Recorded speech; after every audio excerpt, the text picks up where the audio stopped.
এই যে আমার মা রোজ জানলা এরকম চাল দেয়, চাল গম।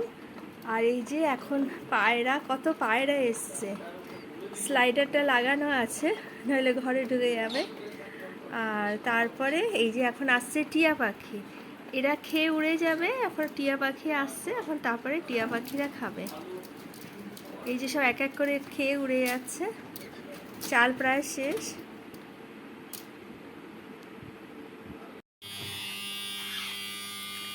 এখন পায়রাগুলো চলে গেছে, এখন এরা টিয়া পাখিগুলো চলে এসছে সব চাল খেতে।